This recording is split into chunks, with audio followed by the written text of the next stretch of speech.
Vigiai, lembrai-vos, portanto, de que por 3 anos não cessei noite e dia de admoestar com lágrimas a cada um de vós. O irmão me passou também essa passagem, porque eu disse para ele que não é preciso, hoje, não tem um mandamento. Se você me mostrar esse mandamento, eu vou ficar calado. Mas não tem um mandamento hoje na Escritura, na Bíblia, que você possa me convencer que você tem que estar todos os dias na igreja. Não tem esse mandamento. Você tem que vir uma vez por semana dentro da igreja, uma vez por mês na igreja. Não existe esse mandamento. Então não existe nem para ir, nem para não ir. Não, para não ir também não existe. Para não ir não existe. Mas você tem uma prova de que realmente você tem que ir na igreja ou uma vez por mês, uma vez por semana, ou uma vez por ano? Não, se não tem, por que você vai fazer? Você que é crente, você pode criticar um católico de ir à missa aos domingos e rezar, no caso, a Aparecida, né? Mas você não tem a consciência de que você está indo também dentro do salão. Você está indo buscar diferente, né, entre aspas, o que ele está buscando, mas você está fazendo a mesma prática que ele. E isso porque, óbvio, que a igreja evangélica saiu de dentro da católica, né? Então, as práticas foi tudo para a evangélica. Só que muitos não conseguem ver isso.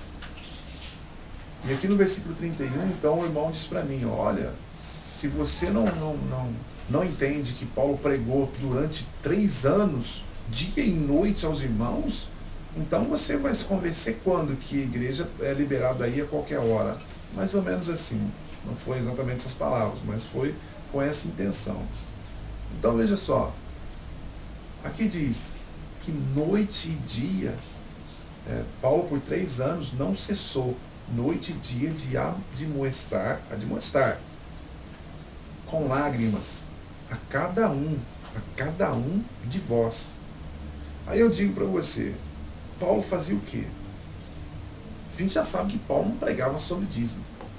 Paulo não pregava sobre o cego de Jericó. Paulo não pregava sobre a mulher hemorrágica. Paulo não pregava essas coisinhas que as pessoas dizem que pregam, né, os intitulados dizem que pregam hoje, né, para transmitir uma fé para os irmãos. Irmãos, procure saber sobre o que é fé. Procure saber sobre o que você faz com a sua fé. Procure estar lendo. Procure estar lendo. Sai dessa de ficar ouvindo esses homens. Sai dessa. Isso já passou. Isso já acabou. Você que continua nessa ainda é porque você não consegue ler. Você não está lendo o que tem que ler.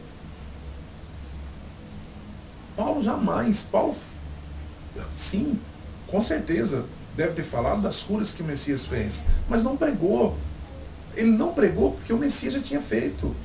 O que ele pregava era que o Messias veio para fazer. E o que o Messias tinha feito em vida. Que o Messias veio abolir a lei. E eu provo isso para você. Que o Messias veio descartar a lei. O Messias veio tirar as pessoas de dentro do templo que eles serviam a homens dentro da sinagoga, dentro dos templos. O Messias veio para isso. Então a continuação dos apóstolos foi a mesma coisa. Foi pregar contra a lei e contra o templo. Mas não teve pregação. Imagina você, Paulo, subindo no altar. Olha, gente, eu falei aqui do cego de Jericó 2 meses atrás, mas eu vou repetir de novo. Então começa a pregar ali sobre porque você tem que ter essa fé, a fé que, sabe, essas coisas aí que, poxa, né? Paulo pregava, eu não vou dizer que Paulo não repetia o que ele falou, mas com certeza quando ele repetia alguma coisa, era com mais severidade. Tipo, olha, ou insensato, como ele dizia para os Gálatas, insensatos, aos 1 Coríntios 15, ele diz insensatos. Por que insensatos? Olha, eu já falei, eu já expliquei para vocês, eu vou ficar repetindo. Então Paulo não repetia a mesma coisa. Paulo não repetia as mesmas coisas, os apóstolos não repetiam as mesmas coisas que hoje se repete. Paulo pregava a cada um de vós, como está escrito aqui, ó, de admoestar com lágrimas a cada um de vós. A cada um Paulo falou. Paulo tinha uma turminha ali de 10 pessoas, de 20 pessoas? Não, era cidade em cidade que ele ia falando. No caso aqui era a Ásia. Então quando Paulo fala admoestar a cada um de vós, ele falava a cada um do Messias, para cada um do Messias. Meu querido, você crê que o Messias veio em carne assim, assim, assim, assim, ele ressuscitou, tal, tal, tal, ele vive, ele reina, tal, tal, tal. Ô Paulo, eu acredito. Beleza. Com certeza. Ô Paulo, olha, vem cá. Paulo, na verdade não é Paulo, né? Mas vamos colocar aí. Ô Paulo, e aí, como, que eu tenho que fazer agora se eu já... você vai ter que fazer isso, isso, isso.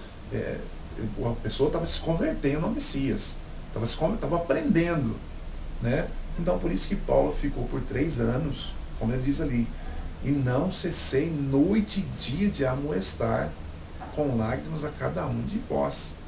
Mas como está lá em Éfeso 4, 12, 13 e 14, você pode estar lendo, depois que a pessoa adquire um conhecimento, já não precisa mais. Ali é só compartilhar com o restante das pessoas. Já não precisa mais ficar indo todo dia uma coisa só, querendo saber de uma coisa só. Eles naquela época não tinham, hoje que nós temos a Bíblia, né? Nós temos a palavra em nossa mão. Eles não tinham. Vai me dizer que eles tinham? Paulo mandava, essa aqui é uma carta. Paulo mandava carta. Essa carta aqui, no caso de Atos, seria de Lucas. Lucas escreveu o livro ali, o que nós estamos lendo, no capítulo 20. Mas as cartas que Paulo mandava eram cartas.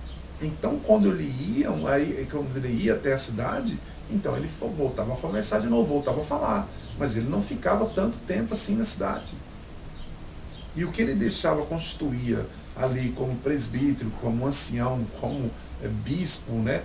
Ele deixava para que conduzissem o povo, não através do que eles imaginavam, mas do que Paulo passou para eles. Olha, o Messias é assim, assim, assim. Eu recebi do Messias isso, então eu estou passando isso para vocês. Eu recebi por revelação tal coisa. Lucas me ensinou tal coisa, então eu estou passando para vocês. Então vocês conduzem o povo, mas não é conduzir como conduzem hoje. Como fazem hoje, que você tem que ir na igreja. Antes eles não tinham, como eu estou dizendo. Então eles não tinham Bíblia, eles não tinham nada. Então tinha que alguém sempre compartilhar entre eles ali. Sempre tinha que estar conversando entre um e o outro. Por isso havia algumas reuniões de festas, mas isso não era toda semana, e eu te garanto isso que não era. Qual o motivo? Timóteo, bom, gente, olha, Paulo mandou aqui uma carta para mim. Já faz 2 anos que ele não vem aqui até Coríntios, né? Vamos dizer ali, ou até Filipos. Faz 2 anos que ele não vem até aqui, né? Então, toda semana eu vou ler a mesma carta que ele mandou. Não, né? Timóteo, no caso, não tinha as cartas que nós temos hoje de Pedro, que nós temos hoje de João, de Tiago. Timóteo não tinha, só tinha algumas cartinhas ali de Paulo. E tinha na mente o que Paulo era, como ele fazia. Então ele passava aos irmãos. Ele não tinha os evangelhos como nós temos hoje. Mateus, Marcos, Lucas e João, ele não tinha. Nem mesmo Atos ele tinha. É somente aquelas cartinhas. E ele não ia ficar repetindo para o povo toda semana.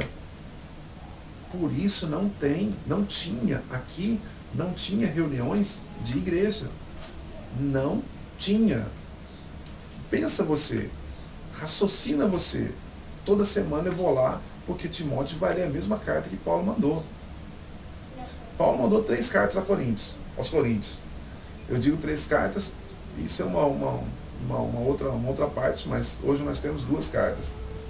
Imagina, Timóteo está indo lá em Coríntios, eu estou aqui em Coríntios, então eu vou ler aqui a mesma carta, faz 3 anos já, que toda semana eu leio a mesma carta. Ou seja, o mesmo, né, 1 Coríntios e 2 Coríntios, depois 2 Coríntios. Imagina você. Raciocina, meu querido, pensa. Raciocina, pensa. Eu creio, tenho certeza que não. Só para finalizar aqui sobre os anciãos, em primeira carta de Pedro, no capítulo 5, versículo 1 diz assim, ó, eis a exortação que dirijo aos anciãos. Vai vendo. Então Pedro estava se dirigindo ali aos anciãos, certo? Que estão entre vós. Aí vem um detalhe, eu já falei num vídeo sobre isso, mas eu vou repetir aqui. Porque sou ancião como eles. Aí vamos dar um pauzinho aqui, meu querido. Pedro não foi levantado como apóstolo? O que eu sei é que Pedro foi levantado como apóstolo. E aqui ele está dizendo que é ancião agora. Espera aí, apóstolo não é maior que um ancião? Porque eram os apóstolos que constituíam anciãos, não é assim? Eram os apóstolos que constituíam os presbíteros, não é assim? Então agora Pedro diz que ele é um ancião. Então como que ele pode ser um apóstolo e constituiu a ele mesmo como ancião? Isso é na versão de Jerusalém, a qual eu estou lendo. Eu vou passar uma versão para você da evangélica, que diz assim, ó, aos presbíteros. Notou a semelhança, ancião e presbítero, notou? Mesmo significado. Aos presbíteros que estão entre vós, admoesto eu, que sou também presbítero como eles. Olha, como eu disse no outro vídeo, Pedro caiu de produção. Pedro era apóstolo e caiu para presbítero. Ele mesmo enviava ancião, né, ou seja, ele mesmo constituía ancião pelas cidades que ele passava, depois ele mesmo se constituiu a ancião, a presbítero. Olha só, Pedro caiu. Mas não é assim, meu irmão, não é assim. O que diz aqui, Pedro está falando, eis a exortação que dirijo aos velhos, aos homens de idades, às pessoas de idades, entre vós, que estão entre vós, porque sou de idade, sou velho como eles. Já era final da vida de Pedro. Pedro já tinha caminhado por muito tempo depois do Messias. Então ele manda essa carta dizendo que eu sou velho, assim como eles é velho. Fui testemunha dos sofrimentos do Messias e serei participante com eles daquela glória que se há de manifestar. Eu vou ler aqui, versículo 2. Velai sobre o rebanho do Criador. Olha só, ele está falando para os anciãos. Ele está falando para os anciãos, para os velhos. Velai sobre o rebanho do Criador, que vos é confiado. Tende cuidado dele, não constrangidos, mas espontaneamente, não por amor de interesse sórdido, mas com dedicação. Hoje não existe isso, né? Os velhos hoje querem dinheiro. Não como dominadores absolutos, que não são dominadores dos seres humanos, sobre as comunidades que vos são confiadas. Olha só o que os velhos faziam, mas como modelos de vosso rebanho. Modelo. Pedro está mandando que os velhos sejam, ou no caso aqui, fossem modelos do próprio rebanho. Do próprio rebanho. Eu vou estar achando o passagem aqui que diz que muita gente diz o seguinte, não, porque Paulo falou, olha, fazer o que eu faço, né? Seguir como eu sou. Só que nessa mesma passagem, eu não me lembro onde está escrito isso, mas eu vou procurar aqui, vou deixar essa passagem e o capítulo, o livro, que ele diz, sede como eu sou, assim como eu sou como vós. Então ninguém pega como Paulo era como todos, era igual a todos, né? Só pega, Paulo está ensinando que tem que ser como ele era, né? Mas ele mesmo fala, como eu sou como vós, como todos, né? Aqui é a mesma coisa, o ancião Pedro, o velho já, irmão Pedro, estava dizendo para eles, olha, não sejam dominadores absolutos sobre as comunidades. No 4, e quando aparecer o supremo pastor, o supremo, o único pastor, recebereis a coroa imperecível de glória quando aparecer. No versículo 5, semelhantemente, Vós outros que sois mais jovens, veja que ele estava falando dos velhos lá, ó, que sois mais jovens, olha, vocês que é mais jovens do que eu, Pedro, que sou presbítero hoje, que sou ancião, que sou velho, vós outros que sois mais jovens, sede submissos aos anciãos, sede jovens submissos aos velhos, aos presbíteros, aos bispos, sede submissos a eles, mas por respeito. Não sede submissos porque ele manda em vós, porque ele manda em vocês. Sede jovens submissos com respeito, todos vós, em vosso mútuo tratamento, revestivos de humildade, porque o Criador resiste aos soberbos, mas dá a sua graça aos humildes. Irmãos, eu, nesse momento, eu não tenho mais o que falar de ancião, né? Se possível, farei um outro vídeo de ancião, se preciso, se possível, sim. Mas eu quero deixar aqui você toda em liberdade, né? Toda liberdade para você estar passando para mim, dentro da Escritura, da Bíblia, que eu realmente estou errado, tá bom? Porque eu, sabendo que eu estou errado, eu vou tentar me consertar, né? Eu vou me consertar para quê? Para que eu obtenha a minha salvação, porque eu acredito na salvação, eu acredito no Messias, eu acredito que no dia da minha morte eu serei salvo, se eu andar corretamente aqui. Então, se você vê que eu estou errado, me corrija para que eu me conserte para a minha salvação. Toma isso que eu estou passando para você, o que eu estou passando. Ou seja, se você, meu irmão, meu querido, vê que está errado, faça o mesmo. Corrija-se a você mesmo, tá? Para que você obtenha a salvação. E isso não estou falando da minha parte, estou falando da parte do Messias, do que está escrito. Porque se você for incorreto diante os homens, como você vai obter salvação, né? Se você for mentiroso, mentindo para os outros, do que é e realmente não é, como você vai obter salvação, não é? Eu quero agradecer a todos, e fiquem na paz do nosso eterno Salvador, do nosso Messias.